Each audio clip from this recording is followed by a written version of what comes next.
Hello, everyone. This is episode 17, I think. Man, 17 already.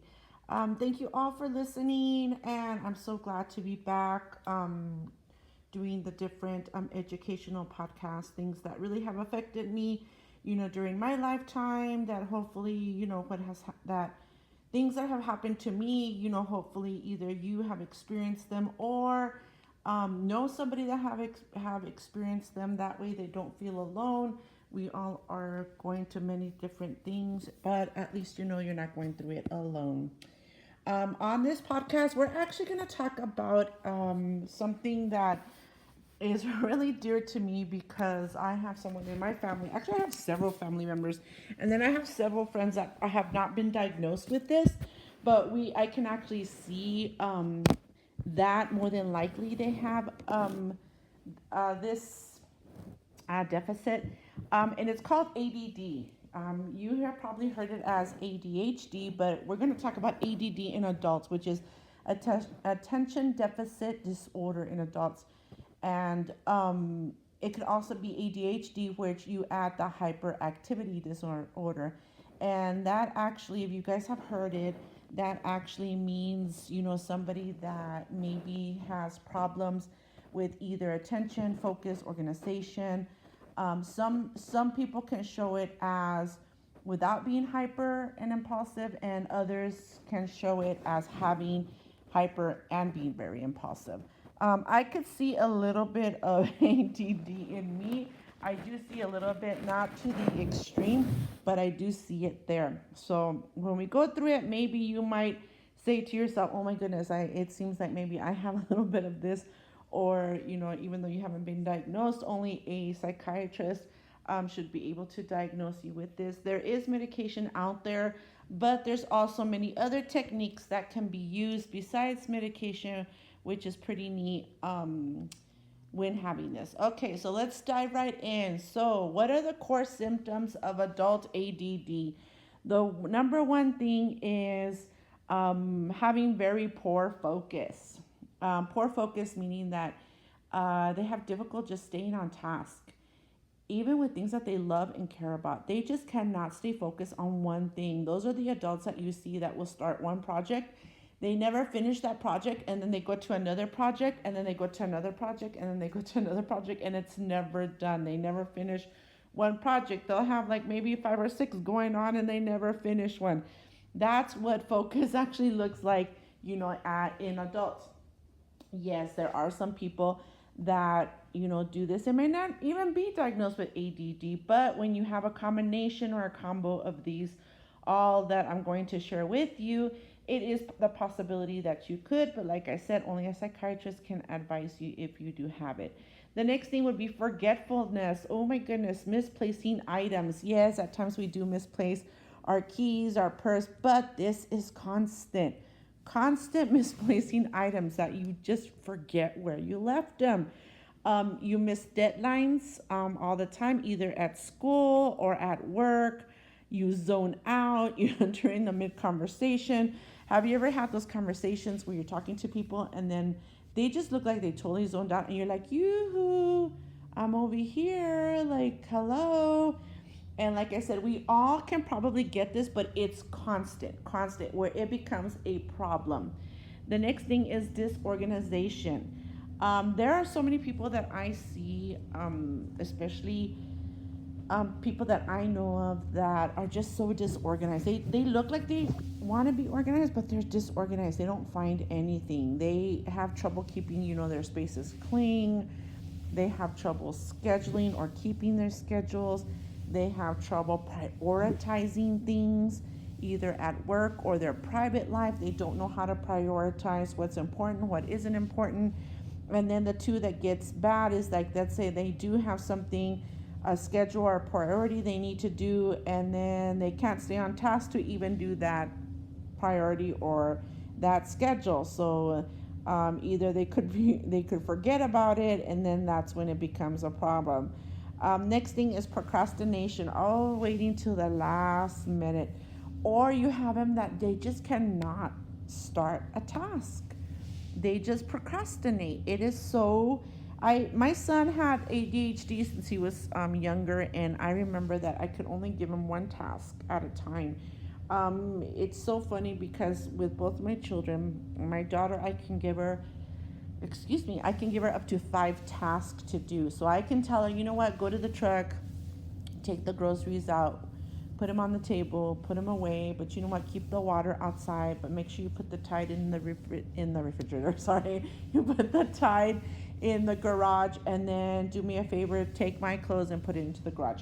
She will remember that order. She will remember what needs to be done. If I tell my son that, I already lost him after the third after the third request. So with my son, I would have to do one thing at a time. So I would tell him, you know what, go and take 2 bags out of the truck and put them right here on the table. When you do that, let me know when you're done. And then I have to tell him, you know what, take the detergent and put it in the garage. At times, the detergent made it into the garage. At times, it didn't make it into the garage. It made it to the right before the garage door, which, okay, it almost made it there, but because he would forget and he would be he couldn't focus and he would forget, like, what was I supposed to do? And that was, part of the forgetfulness, disorganized, and procrastination. Another thing which is really interesting is mental restlessness, these racing thoughts. And it's kind of interesting because these racing thoughts could be other mental disorders. So, if you have someone that's just constantly daydreaming or has a very low frustration tolerance, they get frustrated so fast, really quickly. That is that mental restlessness. That is all part of ADHD. Now, remember, we all at times can be doing this, but it's when it becomes a problem, constant, day by day, is when you can probably get diagnosed. Then they have this emotional sensitivity. They overreact to criticism. You cannot criticize them because they're very, very sensitive, or they stress really, really easily. They get easily overwhelmed.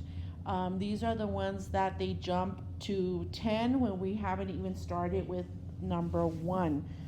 Making things bigger than what they are. They're overreacting. That is all part of being sensitive to their emotions. It shows up on a daily life for them as, they're the ones that they take hours to do one task. And they take hours and they switch constantly on these different tasks. They you know what they look like? They look like they're really lazy, like they're feeling lazy, and they're like scatterbrained, but they're just so overly stimulated. I mean, they are just so overly stimulated. So it looks like they're lazy, but they're literally overstimulated. So when you see those that are just sitting there just looking at something, it may be that they're overstimulated. We also see them, it shows up in their daily life because they work best under pressure. And the reason why is because they get this adrenaline rush that it helps them keep focus, which is really interesting. So even though they procrastinate to the last minute, they actually work best under pressure because of that rush that they feel. It shows up with, they forget appointments most of the time. I'm not gonna say all the time, most of the time. They lose track of time. Oh my goodness, if you send them to the store and the store should only take 45 minutes, they're gone for 2 hours. Why? Because they lost track of time. They start multiple projects, but they finish none, which we were talking about. They struggle to follow through. Even if they have a goal or they have good intentions, it's just, they never follow through. Yeah. And it's a constant thing that they never follow through. Now, what contributes to having ADHD? Well, ADHD or ADD is actually a neurological disorder. It's actually all in the brain. It's not a sign of weakness. It's not a sign of carelessness. They don't mean to irritate you. It just actually involves a difference in the brain chemicals. It's that dopamine and that neural and I can never pronounce this, the neuropilin in the brain. That's the area where it controls attention, motivation, and execute function. And it's usually in the frontal lobe of the brain. and that's actually where it it's called a synapse, and that's actually where the ADHD is in that part of the brain. But it can run in families, but it can also get worse when they have chronic stress, when they're deprived of sleep, when they have poor structure. Their ADHD people or ADD need structure. They need to have structure. But when there's poor structure or they're overstimulated, that's when they start shutting down, and it looks worse. It shows up worse. And then also when they have anxiety and depression. Now there's different treatments. Like I said, there's some medications that are stimulants. There's others that are not stimulant, which is great. But also you can do therapy. Also coaching, believe it or not, can help ADD and ADHD. So if you're needing a coach for this, please let me know. We can set some time up to try and help you to structure and those emotional regulations and those habits, because it's just habit forming. Also lifestyle support, exercising, sleeping, setting routines, structure, using planners, reminders. I really think that people that have extreme ADHD, ADD need to be writing things down because they will forget. Also being mindfulness and regulating your body, meaning reducing that mental clutter that's in your mind, because I don't know if you guys have ever felt that mental clutter where everything's just in there, and also that impulsivity. I just cannot say that word. Now, how does it show up in relationships? This is what it's so funny, okay? Because this is what I'm specializing in, after I went back to school, is in relationships. So how does it show up? You have to be so patient when you are dating somebody with ADD and ADHD, because you literally have to know that they are not doing it on purpose. Some of the symptoms that create tensions in relationships is they tend to forget and they miss anniversaries. They forget about plans, or they misplace important items. They forget pins. They forget passwords. They get distracted really, really quickly. You might be talking to them and then they zone out in the conversation. Or when you ask them a question, they don't even answer you. It feels like they're ignoring you. It's just they're so distracted. They can appear like they're disinterested in the relationship, even when they actually really care deeply. But they come off as being like, I'm not really into you, but it's all part of the ADD spectrum. Emotional intensity, they have really intense mood swings. They tend to get frustrated really fast in the relationship, and they overreact when it's like small disagreements. They tend to overreact because, once again, as we were talking about, they are overly stimulated in that part of the mind. It also shows up in relationships because they have a difficulty of following through. They make promises or commitments, but they kind of get lost in the shuffle in the mind. They want to follow through, they want to have promises, they want to commit, but when it does get lost in that brain, it can cause a lot of relationship problems, because then the significant other starts to feel like they're not paying attention to them, they don't care, and that's how it's coming across them. They are impulsive. Okay, this is the perfect example I want to give you. Is sometimes they're just so subtle. They just say what they want to say. They say things without thinking or acting. So a lot of the times when you have somebody with ADD, ADHD, when they get upset, they actually say things without thinking. They say very hurtful things. And even though many of us should be able to control ourselves and our anger, and it's a skill that you have to teach yourself as an adult, and it's a constant skill you have to teach yourself. With ADD adults, they are just impulsive. They just say it without thinking. And that's when you get, those acting out, with words, hurtful words, and so forth. Now, how does this impact partners? Well, this is where I was telling you that it impacts them, because what starts happening is that the other partner that doesn't have ADD starts to feel neglected. They start to feel unheard. They feel like they're parenting their partner rather than partnering their partner. They feel like the other parent, because they have to constantly be reminding them, constantly be telling them, you forgot this, you forgot that, you're wasting money doing one project, and then you're wasting money doing another project, and you're never finishing the projects. You can already hear the fights on that.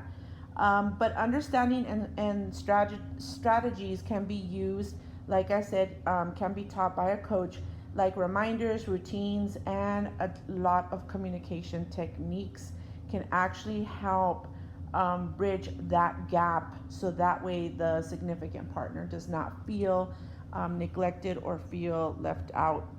Now, ADD in adults, they can create, very unique challenges.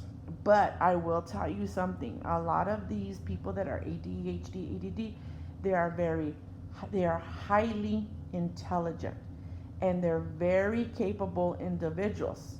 Okay, even though they procrastinate and they struggle to start incomplete tasks, what happens is that they get very bored.